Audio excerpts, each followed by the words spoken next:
Rain trickled down the wide panes of glass at JFK International Airport, each droplet smearing the reflection of fluorescent lights and the restless crowd of travelers. The departures board flickered, one line catching the attention of every anxious soul near Gate 12 for Flight 217, New York to London, on time. The words glowed steady, a small promise in a place where time never really stopped.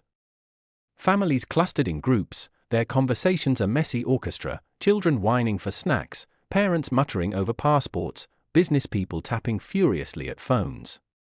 For most of them, this night was routine.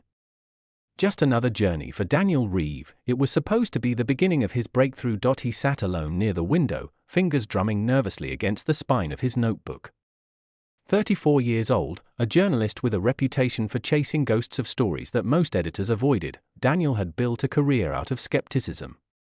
But this time, his lead wasn't rumor. It was a source, credible, frightened, and insistent, that there was something more to Flight 217 than a red-eye across the Atlantic. His phone buzzed. A message from his editor. Remember, Daniel. Facts only. No imagination. Don't screw this up. He exhaled, pocketing the phone. Facts only, he repeated silently. But something about the way the terminal lights flickered, dimming for half a second before correcting themselves, already set his nerves on edge. Final boarding call for Flight 217 to London, the PA system echoed. Daniel rose, grabbing his worn leather satchel. He joined the slow-moving line, scanning faces around him. A group of college students, laughing too loudly. A young mother cradling her baby, exhaustion etched deep into her eyes. A businessman murmuring into his Bluetooth earpiece, and at the far end of the line, an elderly woman with striking silver hair, sitting perfectly still. Her hands were folded neatly in her lap, her gaze fixed on the tarmac outside. Around her neck hung a pendant, spiral-shaped, faintly gleaming in the terminal's dim light. Daniel looked twice. Something about her calm, almost statuesque presence unsettled him. She didn't move when the gate attendant gestured for her.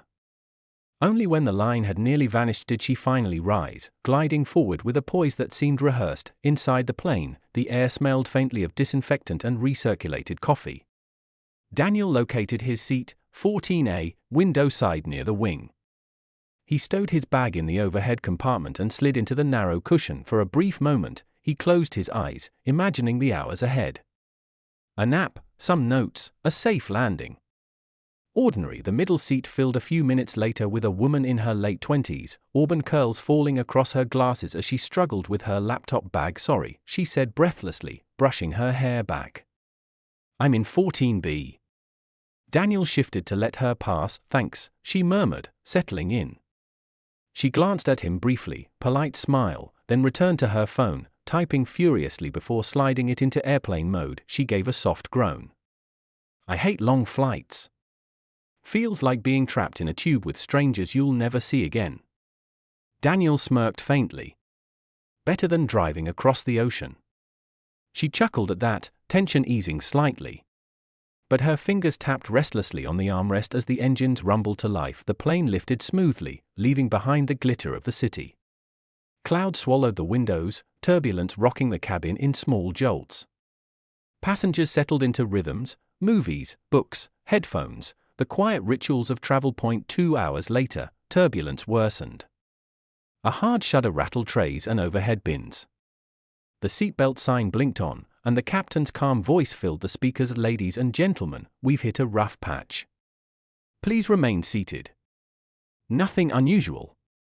Daniel pressed his forehead against the cold glass, staring into the night sky. Black clouds split occasionally by veins of lightning. Nothing unusual until the lights flickered. Not long, just a breath. But enough that the passengers stirred uneasily. Attendants exchanged quick, nervous glances before returning to their routines. The woman beside him gripped her laptop case tighter. Please tell me that was nothing. Daniel forced a smile. Planes are like people. Sometimes they twitch. But unease gnawed at him. Minutes stretched. Another jolt, stronger this time, threw drinks to the floor. Someone screamed. The attendants rushed to calm passengers, assuring them it was still just turbulence. Daniel noticed the silver-haired woman again, 2 rows ahead. She wasn't panicked. She wasn't moving. Her hand clutched the spiral pendant tightly, her lips moving soundlessly as though in prayer or recitation. The hair on Daniel's neck rose, then the cabin lights dimmed, not in a flicker but a steady drain. Monitors on seatbacks turned to static. The engine's roar dulled, dropping into a hollow hum that rattled bones more than ears. Daniel's chest tightened. He looked out the window, and his breath left him in a violent gasp. The sky was gone, not stars, not clouds, just a vast, endless void. A blackness deeper than night, swallowing everything. Passengers shouted. Some cried out for the captain, others fumbled with phones that now refused to power on. A baby's wail cut sharp through the chaos. The intercom crackled. Daniel sat straighter, waiting for reassurance. But no voice came. Just static. The engines continued their hollow hum. The plane moved forward, but toward what? He glanced at the silver-haired woman. Her eyes glowed faintly in the dim light. She whispered, almost too soft to hear. You were not supposed to see this. Daniel's stomach dropped. See what? He demanded, but before she could answer, the plane lurched violently. A blinding white light burst through every window, consuming the cabin in searing brilliance. Passengers screamed, shielding their eyes, and then, silence. When Daniel opened his eyes, the cabin was empty. The silence was unbearable. Daniel's chest heaved as he staggered into the aisle, eyes darting from seat to seat. Every row was empty, and no passengers, no attendants, not even a discarded shoe or handbag to prove they'd ever been there. Just neat rows of vacant seats swaying with the hum of the engines. His heart pounded. This isn't possible. This isn't real. Hello. His voice cracked, swallowed by the cabin's oppressive quiet. Is anyone here? No answer. The baby's cry, the chatter, the nervous laughter, all of it had been erased in an instant. Daniel stumbled forward, gripping seatbacks for balance. Each echo of his footsteps seemed to mock him, emphasizing his isolation. He reached row 12, where the silver-haired woman had been. Her seat was empty too. The pendant, gone. Jesus Christ, Daniel muttered, dragging a trembling hand through his hair. He sprinted toward the front of the plane, throwing himself against the cockpit door. It swung open without resistance. Empty. The captain's chair, the co-pilots, the overhead panels glowing faintly, all unmanned. Control sticks moved subtly, as though guided by invisible hands. Daniel's throat went dry. He grabbed the radio. This is Flight 217, he stammered. Mayday! Do you copy? Anyone, please respond. Only static replied. He slammed the handset down and collapsed into the co-pilot's chair, gripping the controls. They responded under his hands, but when he peered out the windshield, the void mocked him. No horizon, no stars, no ground. Just endless black. And then, from one of the navigation screens, words began to scroll. Not pilot codes. Not coordinates. Words. Not an accident. Daniel blinked hard, shaking his head. What? The text shifted. You remember. They don't. His stomach twisted. What does that mean? But the screen went dark again, leaving him with only the hum of the engines and the suffocating emptiness pressing against the glass. Time bled strangely. Minutes felt like hours, or maybe the other way around. Daniel sat rigid, gripping his notebook like a lifeline. He forced himself to write, scribbling every detail, the void, the vanished passengers, the strange words. If memory was all he had, then he would hold on to it with ink and paper. At some point, exhaustion dragged him under. His head drooped against the console, notebook clutched to his chest. He dreamed of voices. Hundreds of voices. The laughter of children, the silver-haired woman whispering, "You were not supposed to see this." And beneath it all, a low hum that wasn't the engines but something deeper, primal, endless. When Daniel's eyes snapped open, the world had changed again. No cabin. No cockpit. He lay sprawled on damp sand, waves rolling gently at his feet. The notebook was still in his hand. His clothes clung to his body, damp with seawater, though he had no memory of leaving the plane. He sat up slowly. The horizon was pale with dawn, the ocean stretching endlessly in front of him. Behind, a wall of forest pressed close, dark and unwelcoming. He staggered to his feet, scanning for wreckage. There was none. No twisted fuselage, no scattered luggage, not even a scrap of metal. Nothing to prove a plane had ever existed. Daniel pressed his palms against his skull. This isn't real. This can't be real. But the sand beneath his fingers was solid. The salt stung his lips. His body ached. It was real, and he was alone almost, because a few yards down the beach, half buried in the sand, lay something glinting in the morning light. Daniel staggered toward it. A pendant. Spiral-shaped. Identical to the one the silver-haired woman had worn. His fingers closed around it. The metal was warm, almost pulsing faintly, as though alive. He stared at the endless sea, pendant clutched in his hand. 200 passengers had vanished. The plane had dissolved, and somehow, impossibly, he remained, but he knew, with a cold certainty crawling up his spine, that this was only the beginning. The forest loomed like a wall of shadows. Daniel stood at its edge, bare feet sinking into the sand as he weighed his options. Stay on the beach, waiting for rescue that might never come, or venture into the green unknown. The pendant throbbed faintly in his fist, each pulse echoing like a heartbeat. He muttered to himself, if this is a dream, I'll wake up. If it's real, then I need answers. With one last glance at the empty horizon, he stepped into the forest. The air shifted instantly. The salt breeze vanished, replaced by the heavy, humid press of foliage. Vines dangled from twisted branches, and insects droned in a constant buzz. The forest floor was damp, uneven, littered with roots that threatened to trip him at every step. Daniel kept one hand on the nearest tree, the other gripping his notebook. Every few yards, he scribbled notes. Dense vegetation. No obvious trails. Temperature humid. Light filtered unnaturally, because that was the strangest part. The light, though the sun should have been rising higher, the forest canopy filtered it into a dim twilight, a pale green glow that felt suspended, like time itself was caught between dawn and dusk. After an hour of stumbling, Daniel froze. Voices are not close, but carried faintly through the trees. He crouched, pressing his ear to the air. Don't remember, nothing left. The woman's voice. Weak. He crept forward, pushing aside ferns until he reached a small clearing. There, slumped against a tree, was a man in a torn business suit. His tie dangled loose, his face pale with exhaustion. Beside him, a woman in her 20s murmured incoherently, eyes unfocused, head lolling against her chest. Daniel's heart leapt. Survivors. He rushed forward. Hey! You're alive! The man's head snapped up, eyes wide with terror. He scrambled backward, dragging the woman with him. Stay away! Don't, you're not real. None of this is real. Daniel held his hands up. Wait, I'm real. I was on the plane too. Flight 217. The man's panic faltered. His breathing ragged, he whispered, plane, yes. London. And then, nothing. The woman beside him moaned. Empty. I'm empty. Daniel knelt, forcing calm into his voice. My name's Daniel. I remember everything. The turbulence, the lights, the void. Do you remember? The man shook his head violently. It's gone. All of it. Like someone scraped it clean. His eyes darted to Daniel's notebook. But you remember.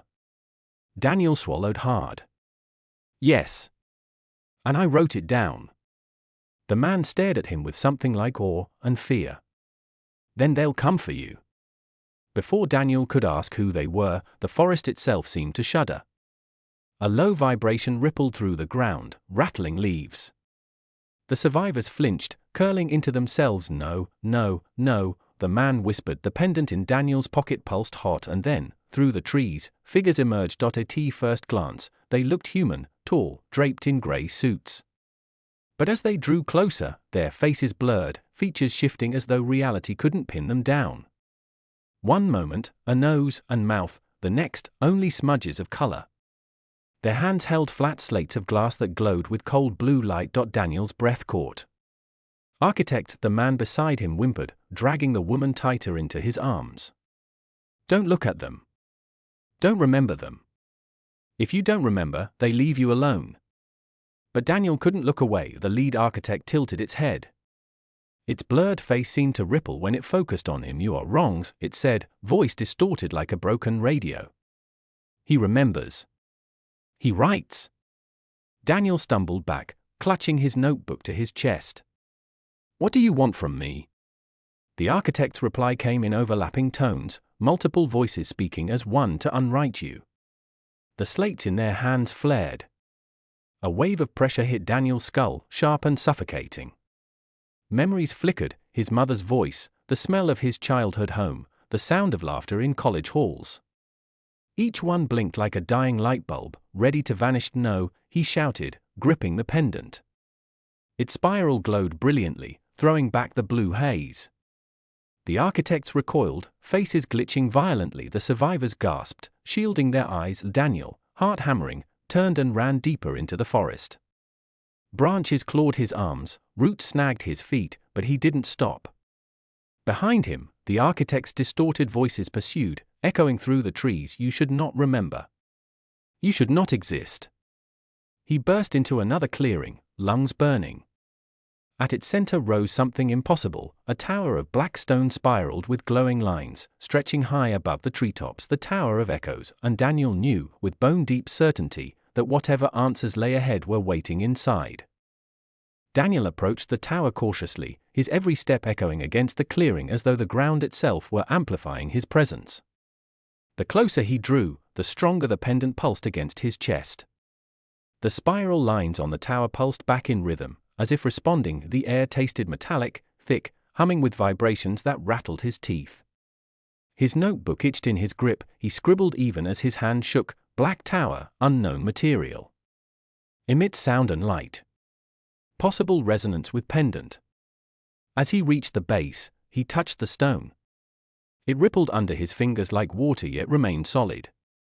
The sensation was wrong, like pressing on a dream. Then he heard it, voices, hundreds of them, whispering from the stone walls, led atop one another in a rising chorus. Names, fragments of sentences, sobs, and screams. He pressed closer. Daniel, he froze. The voice was clear. Familiar. Rebecca. He whipped around, eyes wide, scanning the forest. Rebecca? But the clearing was empty. Only the tower's glowing spirals shifted, forming faint shapes, faces pressed against the surface, mouths moving in silent desperation. One face in particular flashed clear before dissolving. Rebecca's. Daniel staggered back, bile rising in his throat. No. You're not real. This is another trick. But the whispers continued, blending into a single phrase that crawled into his bones. Remember us. A sharp crack split the air. Daniel spun to see the architects pouring into the clearing, their forms twitching with glitch-like spasms. The lead one raised its slate. This place is forbidden, it intoned, voice fractured. You should not have found it. Daniel held the pendant high, defiance surging. Then why does it call to me? Why do I remember when no one else does? The architects paused. For the first time, their blurred faces shifted into something almost like hesitation. Then the leader answered. Because you were not erased completely. You are an error. Before Daniel could respond, the ground beneath him cracked. Light burst from the tower's base, shooting upward in a blinding column that split the sky. The architects shrieked, recoiling from the light. The forest shook violently, trees bending as though bowing to the tower. Daniel shielded his eyes, his notebook clutched tight, the pendant glowing white-hot, and then, darkness swallowed everything. When Daniel awoke, he lay on stone. The air was cool, the light dim. He sat up slowly, head pounding, and realized he was inside the tower. A spiral staircase coiled upward into darkness, carved into the stone walls. Every surface shimmered faintly with images, echoes of people, fragments of moments repeating endlessly. A man tying his shoes. A child laughing. A soldier screaming. Daniel touched one image. For a heartbeat, he felt the soldier's fear pulse through him, then it was gone. This place, he whispered. It's not just echoes. It's memories. The pendant thrummed at his chest, urging him upward. He began to climb. Each level grew stranger. One chamber was filled with mirrors, each showing a fractured version of himself, older, younger, broken, triumphant. Another level pulsed with voices calling his name, begging, accusing. At the third landing, he stopped dead because there, across the wall, was Rebecca's face again, not flickering. Not distorted. Clear, Daniel, she whispered, eyes wide with terror. They're copying us. Stripping us. What you see here are echoes only. The originals are beneath. Don't stop until you find them. Daniel pressed his palm against her face on the wall. I'll find you. I swear. Her image dissolved, and for the first time since the void, Daniel knew with certainty Rebecca was alive. Shouts echoed up the stairwell. Distorted, fractured, architect voices. They were inside. Daniel bolted upward, lungs burning, heart hammering. He reached another chamber, this one filled with spiraling glass panels. The lead architect stepped through one, face glitching violently. Its voice thundered, "You should not exist. You remember too much." Daniel backed toward the center of the room, clutching his notebook. Maybe I'm not the mistake. Maybe you are. The architect raised its slate. Daniel's head exploded with pressure, memories tearing away. He saw flashes, his childhood dog, his father's funeral, Rebecca laughing over coffee, all vanishing like smoke. No. He dropped to his knees, scribbling furiously in his notebook even as tears blurred his vision. Each word he wrote solidified the memory again, anchoring it. The architects faltered, their forms glitching harder, static flickering across their blurred faces. Daniel roared, forcing himself to his feet. You can't erase me if I write it down. The spiral pendant flared brilliantly. The glass panels shattered, light ripping through the chamber. The architect shrieked and dissolved into static, vanishing into the walls. Daniel collapsed, gasping, and as silence fell, a faint hum rose from deep below the tower. A sound like breathing. The originals. Daniel descended now, following the hum. The spiral stairs curled downward, deeper than the forest floor should allow. The air grew damp, heavy, filled with mechanical vibrations. At last, he emerged into a vast cavern. His jaw dropped. Rows upon rows of capsules lined the stone chamber, glowing faintly. Inside each one, a body lay suspended, faces peaceful, eyes closed, breathing steady. Passengers of Flight 217. His chest seized when he saw her. Rebecca alive. He pressed a trembling hand to the glass. I found you. Her lips didn't move, but her chest rose and fell. She was real. Not an echo. Daniel staggered back, eyes darting across the cavern. Hundreds of pods. Not just the passengers. Others too, faces he didn't recognize. Men, women, children.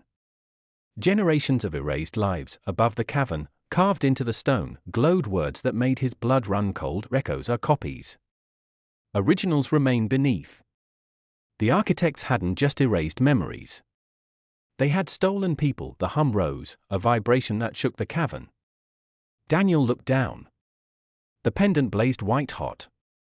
The notebook in his hands glowed faintly with every word he'd written, and in that moment, Daniel knew he had uncovered the heart of something monstrous. But finding the truth was only the beginning. Surviving it would be something else entirely. The cavern echoed with the low hum of machines, steady and endless, like the heartbeat of something ancient. Daniel stood frozen among the rows of capsules, eyes darting from one sleeping figure to the next. Every pod glowed faintly, casting the cavern in ghostly blue light. It was overwhelming, hundreds of people, maybe thousands, preserved like exhibits in a museum. His pulse thundered in his ears. He touched Rebecca's capsule again. The glass was cool, her breath fogging it faintly from the inside. Relief warred with horror inside him. She was alive, yes, but trapped. Why me? He thought. Why was I left outside, awake, when everyone else was taken? The pendant pulsed at his chest, as though it knew the answer. He wasn't alone. A shuffling sound echoed deeper in the cavern. Daniel whipped around, clutching his notebook like a weapon. Shadows moved between the pods. Who's there? Silence. Then, a voice, hoarse, human. Don't shine the light. They'll see. From between two capsules stumbled a figure. A man, gaunt and ragged, clothes torn and filthy. His eyes were wide, haunted, his face gaunt from starvation. Daniel's breath caught. You're alive. The man pressed a finger to his lips, then gestured urgently. Not here. Come. Quickly. Against every instinct, Daniel followed him through a narrow gap in the cavern wall. They emerged into a tunnel carved roughly from stone, lit only by glowing moss along the walls. The man collapsed against the wall, breathing hard. Name's Elias. Elias Ward. Daniel recognized the name instantly. His heart lurched. Elias Ward was a tech magnate, a billionaire recluse who had vanished 2 years ago without a trace.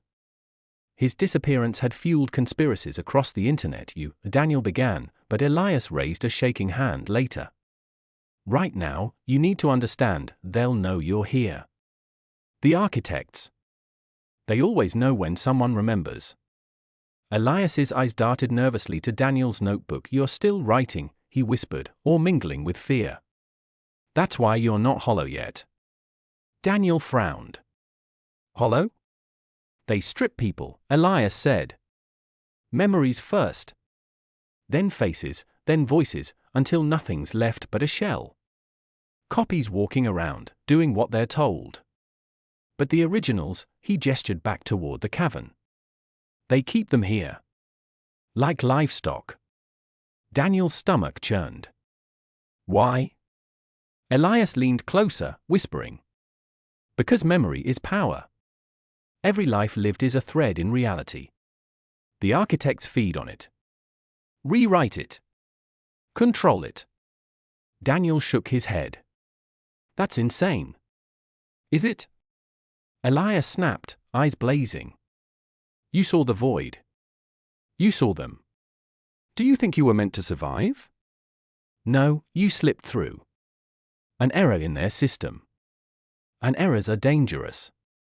The pendant throbbed hot against Daniel's chest. Elias's gaze dropped to it, eyes widening. You have the spiral. Daniel held it up. What is it? Elias recoiled as though from fire. A key. I thought they destroyed them all. Before Daniel could demand more, the tunnel vibrated. A low hum rose, the sound he was beginning to dread. The architects were coming. Run, Elias hissed. They sprinted through the tunnels, feet pounding stone. The hum grew louder, closer, accompanied by distorted voices. The error must be contained. Erase the memory. Light flared behind them. Daniel risked a glance back and saw them, 3 architects gliding through the tunnel, slates glowing, faces blurred beyond recognition. The light of their devices stretched ahead like searching spotlights. Elias yanked Daniel into a side passage, shoving him against the wall. Don't move. Don't breathe. The architects drifted past, their voices overlapping in static tones. Daniel pressed a hand to his mouth, forcing stillness, but the pendant pulsed again, brighter than before. The architects halted. One turned its blurred face toward the passage. The key is active. Elias cursed under his breath. They've locked onto it. We can't hide now. Run. They bolted again, the tunnel twisting and splitting until at last it opened into a vast underground chamber. Daniel stumbled to a halt, his breath stolen by the sight. A city. An entire city underground. Towers of black stone spiraled upward, their surfaces alive with glowing lines. Bridges arched between them. Streets stretched out, eerily empty, yet humming with unseen energy. At the heart of it all loomed a central spire, taller and brighter than the rest. Symbols spiraled around it, the same spiral as the pendant, multiplied endlessly. Citadel. Elias leaned heavily against the wall, panting. Welcome to their world. Daniel's voice cracked. What is this place? Elias's expression was grim. The architect's memory machine. A city built out of stolen lives. The hum grew again. The architects were still coming, and Daniel realized, with a chill that rooted deep into his bones, that he had just stepped into the lion's den. Daniel and Elias crept down a bridge of black stone that overlooked Citadel. From this height, Daniel could see the scale of it, an impossible labyrinth of towers, staircases, and glowing pathways, all humming in a pulse that felt synchronized with his chest. The pendant burned hot against his skin. Elias kept throwing wary glances at it. You need to hide that, Elias muttered. It's a beacon. Daniel gripped the spiral tightly. Then why not throw it away? Elias stopped dead, fixing him with a wild, hollow-eyed stare. Because it's the only thing they fear. The word sent a cold shiver crawling up Daniel's spine. They ducked into an alley between two towering structures. Strange glyphs etched into the walls pulsed faintly as they passed, symbols Daniel couldn't read but somehow understood in flashes, words like erasure, containment, copy. Finally, Elias shoved open a concealed hatch and pushed Daniel inside. They descended into a dim chamber lit by oil lamps instead of glowing stone. A dozen faces turned toward them, human faces, men and women huddled in ragged clothing, some clutching notebooks, others with carvings on their arms where spirals had been etched into the skin. Survivors. Daniel blinked, stunned. You're real. A woman stepped forward. She looked to be in her 40s, sharp eyes set above hollow cheeks. She extended a hand. Sarah Trent. Daniel's heart lurched. He knew that name, an investigative journalist who had gone missing 5 years ago while covering corporate disappearances. I thought you were dead, he whispered. Close enough, Sarah replied grimly. We've been hiding here ever since. The architects don't tolerate errors like us. She studied him, her gaze falling on the pendant. Her expression hardened. Where did you get that? Daniel swallowed. From a passenger. A woman on the plane. Before everything. The room stirred with murmurs. Elias sank onto a crate, exhaustion dragging his shoulders low. Sarah's eyes narrowed. Do you have any idea what that is? Daniel shook his head. It's a fragment of their source code, she said. A weapon, in the right hands. But also a target. If they know you have it, they won't stop hunting you. Daniel's pulse quickened. Then we use it. We fight back. Laughter rose from the survivors, dry, bitter laughter. You think we haven't tried? Sarah snapped. Every time we make a move, they erase us from existence. Families forget us. Records vanish. We barely cling to our own names. Daniel opened his notebook, showing the scrawled pages. But if you write it down, Sarah froze, staring at the glowing edges of his words. Whispers swept the chamber. You can anchor memory, she whispered. That's why you're still whole. Elias chuckled darkly. Here's the error of errors. Daniel clenched his fists. Then let me help. I'm not leaving Rebecca behind. And I'm not letting them keep anyone else here. Sarah studied him for a long moment, then finally nodded. If you really mean that, there's something you need to see. Sarah led Daniel deeper through winding tunnels until they reached a chamber filled with crude maps scratched into the walls. Lines connected towers of Citadel, pathways etched in frantic detail. This is where we've mapped their world, Sarah said. Every tower is a storage node. Lives, memories, entire histories, catalogued like files. Daniel traced one spiral-marked tower on the map. And the originals? The people in the pods? Beneath the central spire, Sarah replied. The Tower of Echoes. But it's suicide to get close. Too heavily guarded. Too many architects. Daniel's jaw tightened. Then that's where I'm going. Sarah's voice hardened. You'll die. Then I die trying, Daniel shot back. But Rebecca is there. And I won't leave her. The survivors exchanged uneasy glances. For them, hope had long been buried. But Daniel's defiance lit a spark that none of them had felt in years. Finally, Elias stood, his ragged frame trembling. If he's going, I'll go too. Better to burn out fighting than fade into nothing. Others began to murmur agreement. Sarah's jaw clenched, but she didn't stop them. Instead, she turned back to Daniel. If you're serious, then you need to be ready. They don't just erase memories.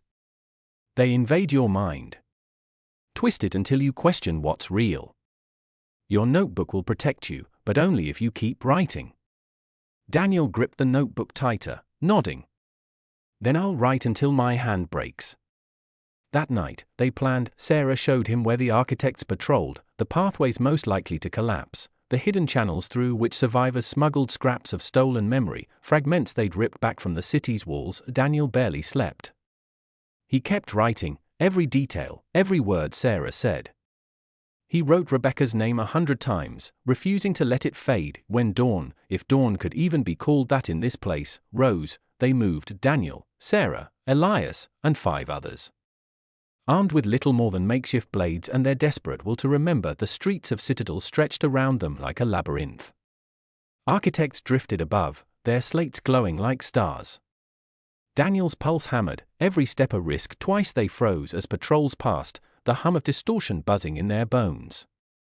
Once, an architect turned sharply, its blurred face tilting toward them. Daniel nearly broke, but he wrote Rebecca's name in his notebook, again and again, until the distortion faltered and the architect drifted past. At last, the central spire loomed before them. It was taller than the rest, its spiral glowing brighter than fire, symbols crawling across its surface like living script. Sarah whispered, "There it is. The Tower of Echoes." Daniel's pendant blazed white-hot. The spire responded, spiral shifting in time with his heartbeat, and then the ground shook. From the spire's base emerged a horde of architects, dozens, maybe hundreds, their forms glitching violently, voices booming in unison. The error must be purged. The survivors froze, terror rooting them in place. Daniel stepped forward, pendant raised, notebook in hand.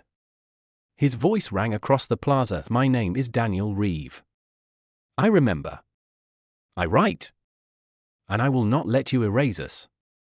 The architects shrieked, their forms warping, but still they advanced. Sarah drew her blade, Elias raised a stolen slate, the others tightened their grips on what little weapons they had, and together, against impossible odds, they charged. The battle for memory had begun. The plaza before the Tower of Echoes erupted in chaos. Daniel's shout still hung in the air when the first wave of architects surged forward, their blurred faces flickering, slates raised like weapons. The air vibrated, a low hum that stabbed into skulls and marrow. Sarah lunged beside him, her blade glinting as it sliced through one of the architect's slates. The device cracked with a burst of static, and the architect dissolved into glitching fragments, its form collapsing like smoke sucked into a vent. "Strike the slates!" Sarah shouted over the roar. "It's the only way to disrupt them." Daniel's heart pounded. He wasn't a fighter. His only weapon was the notebook.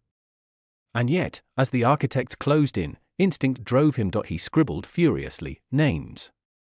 Faces. Flight 217. Rebecca Sloan. The words glowed faintly on the page. The hum faltered. The architect nearest him staggered, its blurred outline spasming. Daniel raised the notebook like a shield, shouting Rebecca's name aloud. The architect screamed, a sound like tearing metal, and vanished. Elias let out a ragged laugh, swinging a jagged shard of stone. "Not so untouchable now, are you?" he bellowed. He brought the shard down on a slate, shattering it. Another architect dissolved, but for every one that fell, more swarmed from the spire. "Too many," one survivor cried, panic overtaking him. He turned to run, only to vanish mid-step, erased in a flare of blue light. His name, his face, everything about him blinked from Daniel's mind like someone had ripped a page from reality. "No." Daniel screamed, scribbling furiously. His name was Mark. He had brown hair. A scar above his lip, the act burned in his chest, anchoring the memory. For him, Mark still existed. But when he looked to Sarah, her face was blank. "Who?" she demanded. Daniel's blood ran cold. They weren't just killing them. They were unmaking them. The architects closed in, voices overlapping. "Erase the error. Purge the anchor." The pendant at Daniel's chest flared. A spiral of light burst outward, throwing the architects back. For a heartbeat, silence reigned, and then Daniel saw her, Rebecca. Her figure shimmered across the spire's surface, her face clear, eyes wide. She pressed her hands against the stone as though trapped inside glass. "Daniel." Her voice cut through the chaos. "Don't stop. The originals are beneath. Free us." Daniel's knees weakened. "Rebecca," but the moment shattered. The architects roared louder, their voices splitting into dozens of layers. Rebecca's image flickered, fading into static. "No." Daniel lunged forward, but Sarah yanked him back. "That's what they want, distraction." The architects advanced again, stronger, faster. "We can't hold this." Elias shouted. "Fall back." They retreated into the labyrinthine streets of Citadel, the hum of pursuit never far behind. Daniel's lungs burned, every step heavier than the last. They ducked into a collapsed passage, stone and rubble shielding them. Sarah pressed a hand to her bleeding arm, teeth gritted as Daniel dropped to his knees, notebook trembling in his hands. "She's alive," he gasped. "Rebecca's alive. I saw her." Sarah's gaze was sharp but pained. "Then she's a prisoner in the spire. And if we charge in blindly, we'll all join her?" Daniel clenched his fists. "Then what's the plan? Hide? Right? Wait until they erase us one by one." Elias wheezed a laugh. "You're stubborn. I like that. But Sarah's right. We need more than rage." Sarah nodded reluctantly. "There's a place. A safe house. Deeper in the ruins. The architects don't patrol it, too much interference. If we regroup there, we might find a way to strike smarter." Daniel's jaw tightened. "Fine. But I'm not leaving without Rebecca." The safe house was unlike the crude tunnels Daniel had seen before. It was an ancient ruin, stone walls etched with spirals that glowed faintly, long before the architect's rise. Survivors huddled in corners, some hollow-eyed, others clinging desperately to notebooks filled with scrawled words. Sarah gestured toward the walls. "This place interferes with them. Something older than their systems. Maybe even a weapon against them." Daniel traced a spiral on the wall. It pulsed beneath his touch, resonating with his pendant. "What is this?" he asked. Elias's voice was low, reverent. "The originals didn't build Citadel. They stole it. This city is older, ancient. They just rewrote it into their machine." The thought chilled Daniel. If even the architects were thieves, then what were they hiding from? That night, Daniel sat alone, notebook open, candle burning low.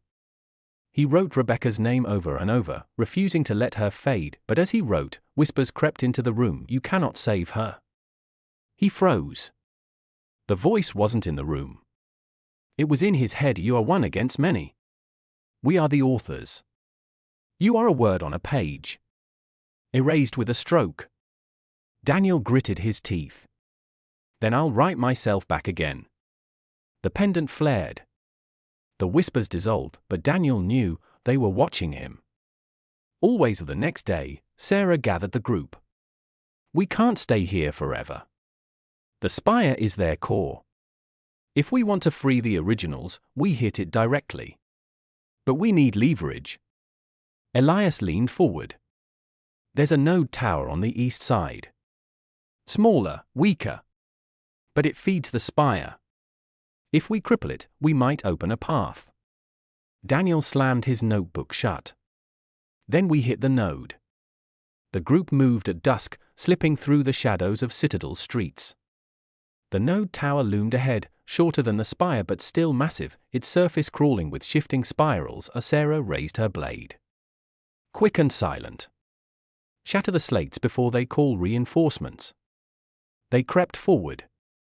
For a moment, it seemed almost too easy. Then the air split with a shriek. Architects descended in swarms. Daniel's notebook flared. Sarah's blade sang. Elias hurled stolen fragments of code that sparked like lightning, but the architects pressed harder, faster. Daniel screamed Rebecca's name, the word glowing in his notebook like fire. The architects faltered, glitching violently. Sarah struck. Elias shattered another slate. Survivors cut down the rest. At last, the node tower cracked. Spirals unraveled, collapsing in a storm of light. The city shuddered, and for a fleeting second, Daniel heard Rebecca's voice again, clear, desperate. "Daniel, hurry." The survivors staggered back to the safe house, bruised but alive. Sarah collapsed onto a crate, exhaustion etched in every line of her face. "That was reckless," she muttered. "But it worked." Daniel barely heard her. He was staring at his notebook, where Rebecca's name glowed faintly. "Steady." He whispered, "I'm coming for you." Elias clapped a hand on his shoulder, a grim smile tugging at his lips. "You've started something, kid. The architects won't ignore it. They'll throw everything at us now." Daniel met his gaze, fire burning in his chest. Then let them come. I'll remember for all of us. Outside, Citadel trembled, its towers flickering as if reality itself was unsettled. The war for memory was no longer in shadows. It had begun in earnest, and Daniel knew the next strike would decide not just Rebecca's fate, but the fate of everyone who had ever been erased.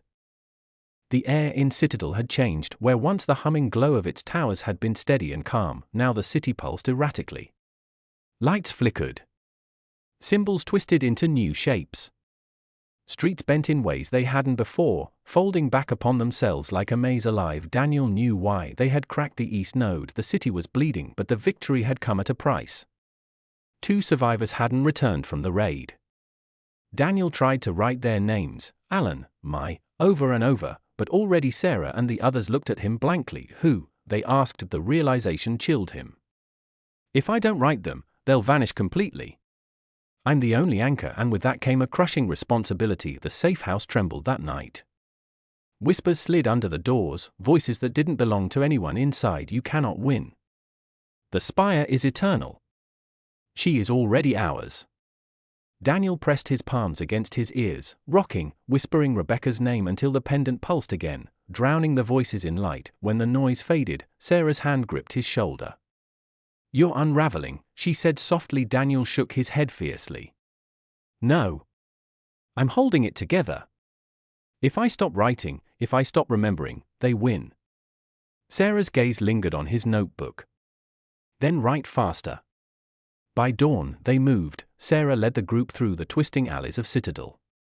The central spire loomed larger with every step, its spiral glow now cracked in places, leaking strange threads of light into the sky. Once we're inside, there's no turning back, Sarah warned.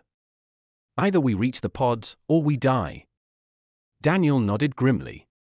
Then we reach them. Elias laughed dryly. Spoken like a man who hasn't died yet. The plaza of the Tower of Echoes was guarded by a wall of architects. Dozens stood in perfect silence, slates glowing, faces twitching in and out of clarity. Sarah's hand tightened on her blade. Too many. Daniel clutched the pendant. Then we don't fight all of them. We open a door. The spiral burned in his palm. Light rippled outward, striking the base of the spire. A seam split across the stone, a narrow archway opening in response. The architects shrieked, their voices layering into a howl that rattled the air. But Daniel and the survivors dove inside before the wall could close again. The interior of the tower stole his breath. It wasn't stone but living memory, walls rippling with images. Faces pressed against the surface, mouths moving silently, eyes pleading. Voices whispered fragments, names, prayers, cries for help. One voice rose above the rest. Daniel, Rebecca. Her face flickered on the wall, clearer than before. She reached toward him, her hand meeting his through the surface. You found me. Daniel's throat tightened. I promised I would. But her eyes brimmed with fear. They're copying me. Every time you see me here, it's just an echo. The real me is deeper, beneath the tower. Hurry. Daniel's hand trembled against the wall. Hold on. Her image dissolved into static. The survivors climbed the spiral staircases that wound endlessly upward. Each level revealed stranger chambers, one filled with mirrors showing twisted versions of themselves, broken, hollow, erased. Another where whispers turned into screams if they stopped moving. A hall where gravity shifted sideways, forcing them to crawl along walls as though the tower rejected them. Each step pressed harder on Daniel's mind, forcing him to write faster, anchor harder. The fifth landing, the architects struck. They emerged from the walls, forms bending like liquid, slates. Raised. Erase the error. Daniel shouted Rebecca's name, notebook blazing. Sarah swung her blade in a flash of steel. Elias hurled a fragment of stolen code that detonated like lightning. The chamber shook. Architects dissolved, but more poured in. Daniel's vision blurred. He wrote furiously, his hand cramping, refusing to stop. Rebecca. Sarah. Elias. Tower of Echoes. One architect lunged at him, slate glowing, distortion screaming into his skull. He felt memories tear, his mother's laugh, his father's voice, ripped away. No. He stabbed the pen into the architect's slate. Sparks erupted. The architect howled and collapsed into static. Daniel staggered back, gasping, notebook still clutched in his bleeding hand. "We can't keep this up." Elias roared, but then the pendant flared again, brighter than ever, flooding the chamber with spiraling light. The architect shrieked and vanished, retreating into the walls, and in the sudden silence, Daniel heard it, beneath the tower, far below, a steady hum like breathing. The originals, they descended now, the spiral staircase curling deeper than seemed possible. The hum grew louder, vibrating through their bones. At last, they emerged into a vast cavern. Daniel's breath caught. Pods. Hundreds, thousands. Each glowing faintly, each holding a sleeping body. Faces he recognized from Flight 217. Faces he didn't recognize at all. Generations of erased lives, and at the front, Rebecca, her body lay peaceful, suspended in light, chest rising and falling faintly. Daniel pressed his hand against the glass, tears burning his eyes. "I found you." Behind him, Sarah's voice was hushed. "God, this is it. The originals." But before hope could take root, the cavern trembled. The architects descended from above, their forms seething, slates blazing brighter than ever. Their voices boomed in unison. "You should not have come here." The survivors formed a desperate circle, blades raised, notebooks clutched, faces grim. Daniel stepped forward, pendant blazing, notebook glowing with every name he had written. His voice cut through the cavern. "You feed on memory. But we are memory. And we will not forget." The architect screamed, the cavern shaking violently. Pods flickered, Rebecca's body twitching inside her glass prison. The final war for the originals had begun. The cavern shook violently as the architects descended, their voices layering into an splitting static. "The originals are ours. You cannot take them. Erase the error." Pods flickered in response. Faces inside twitched, lips moved soundlessly, as if the architect's presence tugged at their very essence. Daniel stood at the center, the pendant blazing hot against his chest, notebook glowing in his grip. Rebecca lay only feet away, her chest rising and falling inside her capsule. He pressed his palm to her glass prison. "Hold on. I'm not leaving you here." The lead architect raised its slate. The hum sharpened into a scream. Rebecca's body convulsed. "No." Daniel roared, scribbling furiously, "Rebecca Sloan. Alive. Original. Flight 217." The words blazed gold. The pod stabilized, Rebecca's breathing steadying. The architect staggered back, glitching violently. Sarah's blade flashed as she lunged at another architect, cleaving its slate in half. Sparks erupted, the figure collapsing into static. "Daniel," she shouted. The console, center of the chamber. Daniel turned. At the far end, a massive terminal pulsed with spirals of light. It hummed in rhythm with the pods, the control system. Daniel sprinted across the cavern, architects surging to block him. Elias hurled stolen fragments of code that burst into crackling arcs, disrupting their forms. Survivors swung blades, clashed desperately against inhuman strength. Daniel skidded to the console, hands flying over alien symbols. Lines of code cascaded across its surface, not written in letters but in spirals, living and shifting. The pendant flared. Spirals aligned, opening a hidden command, release protocol. Daniel slammed his hand against it, pods hissed open. Steam billowed into the cavern as lids slid away. Passengers gasped, choking on air. Dozens staggered upright, wild-eyed, confused. Rebecca spilled into Daniel's arms, shivering violently, her eyes fluttered open. Recognition sparked. "Daniel." Tears blurred his vision. "You're back. You're really back." But the celebration was cut short. The architects shrieked, their voices cracking into fury. "Unauthorized breach. Collapse the archive." The cavern walls split. Towers of stone cracked, raining shards. The ground shook violently. Citadel itself was collapsing. "Get them out!" Sarah screamed, dragging a dazed passenger to her feet. Survivors rallied, herding the freed originals toward the tunnel, but for every step forward, the architects struck. Blinding beams lashed from their slates, erasing people mid-stride. One man vanished before Daniel's eyes, leaving only an echo of his scream, "No." Daniel scribbled his name frantically, Thomas with the red jacket, but the page stayed dark. Too late, Rebecca clung to him, trembling. They'll kill us all. Daniel gritted his teeth, pendant blazing. Not if we remember. He raised it high. A spiral of light burst outward, slamming into the architects. They recoiled, glitching, screaming in distorted fury. Run! Daniel bellowed. They surged toward the tunnels, dozens of freed passengers stumbling, supported by survivors. Elias limped beside Daniel, laughter bubbling through his cracked lips. You mad bastard, you actually did it. Not yet, Daniel gasped. We still have to get out alive. The tunnels buckled around them, walls fracturing as Citadel unraveled. Architects swarmed in pursuit, their forms collapsing and rebuilding in bursts of static. Daniel scribbled names as fast as he could, each one anchoring reality. Sarah fought like a storm, blade whirling, blood streaking her arm. Elias hurled his last fragments of code, sparks detonating with each throw. They burst into the open plaza. Citadel's skyline twisted above them, towers collapsing inward, spirals unraveling like loose threads. The central spire cracked from base to tip, light pouring from its core. The architects gathered at its base, their voices uniting into one final, thunderous declaration: if we fall, the world falls with us. The spire exploded. A wave of white light tore through Citadel, swallowing towers, streets, everything. Daniel wrapped his arms around Rebecca, shielding her as the world dissolved. Silence. Daniel opened his eyes. He wasn't in Citadel. He was lying on asphalt, streetlights buzzing overhead. The night sky stretched clear above him, the sound of horns and sirens filling the air. A New York City. Rebecca stirred in his arms, coughing, alive.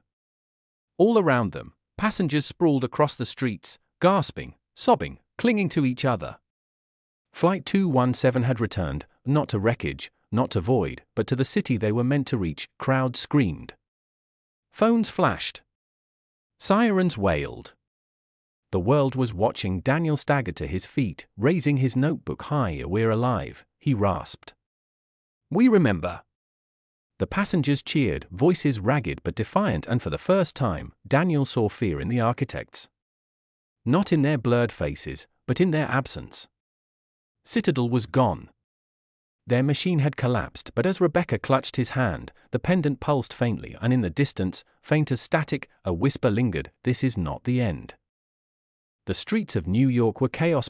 One moment it had been ordinary, a humid night, traffic crawling, neon signs glowing. The next, hundreds of people had appeared out of thin air, collapsing onto asphalt. Passengers of Flight 217. Daniel staggered among them, Rebecca clinging to his arm. Sirens wailed, police cars screeched to a halt, cameras flashed as bystanders recorded everything. Voices overlapped. Oh my God, where did they come from? Is this a terror attack? That's the missing flight. That's Flight 217. News vans arrived within minutes. Helicopters thundered overhead. The whole world was already watching. For the first time since the void, Daniel felt the weight of reality pressing back in. They were home, but the pendant pulsed faintly against his chest, a quiet reminder: not safe. Not yet. Hours blurred. Passengers were loaded onto buses, rushed to hospitals. Daniel and Rebecca were ushered into a stark facility on the city's edge. White walls, buzzing fluorescents, men in dark suits. An agent introduced himself as Hall, his expression unreadable. You've been missing for 90 days, he said flatly. Where were you?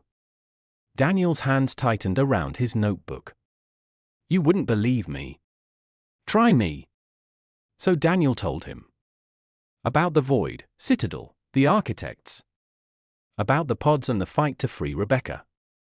His voice cracked as he spoke, but he didn't stop. Hall listened without interrupting.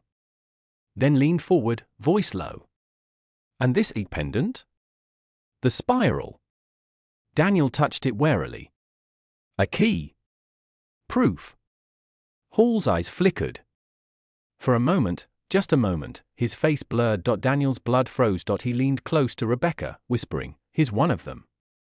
That night, chaos erupted in the facility. The lights flickered, buzzing into darkness. Passengers screamed as shadows warped along the walls. Architects emerged, their blurred forms peeling from reality itself, slates blazing. Rebecca clutched Daniel's arm. They found us. The architects' voices overlapped. The error spread too far. Correction required. Agents fell without a fight, erased mid-scream. Survivors clung to each other, begging for help. Daniel gritted his teeth, raising his notebook high. You can't erase us if the whole world remembers. He scribbled frantically, New York. The return. Cameras. Witnesses. The words glowed, anchoring the moment. The architect staggered, glitching violently, but one hissed back, witnesses forget. Records can be rewritten. Daniel shouted louder, his voice cracking. Not if we keep writing. Rebecca tore a marker from a nearby desk and scrawled "We are real" across the white wall. Others followed, passengers scribbling their names on tables, on glass, on their own arms, the facility filled with light. The architects shrieked, recoiling, dissolving into static. For the first time, Daniel realized memory was contagious. The more people remembered, the weaker the architects became. In the weeks that followed, the world spiraled. News outlets replayed the footage of Flight 217's passengers appearing in New York. Hashtags spread, #We remember. People across the globe wrote names of lost loved ones on walls, notebooks, their own skin. Entire cities erupted in protests, spirals painted across streets and banners. Governments tried to suppress it. Officials claimed it was mass hysteria, a staged hoax. But no one could deny the footage, the testimonies, the sheer scale, and everywhere, whispers spread. Stories of people vanishing mid-step. Records erased. Photos altered. Architects at work, but this time, people fought back. They remembered. Sarah resurfaced online, her face grainy in encrypted broadcasts. They've erased us for centuries, she said. But we've cracked their hold. Write everything.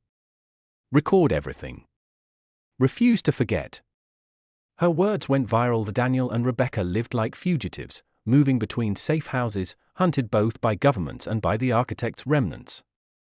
But wherever they went, people greeted them with spirals painted on walls, notebooks thrust into their hands. Write our names, they begged.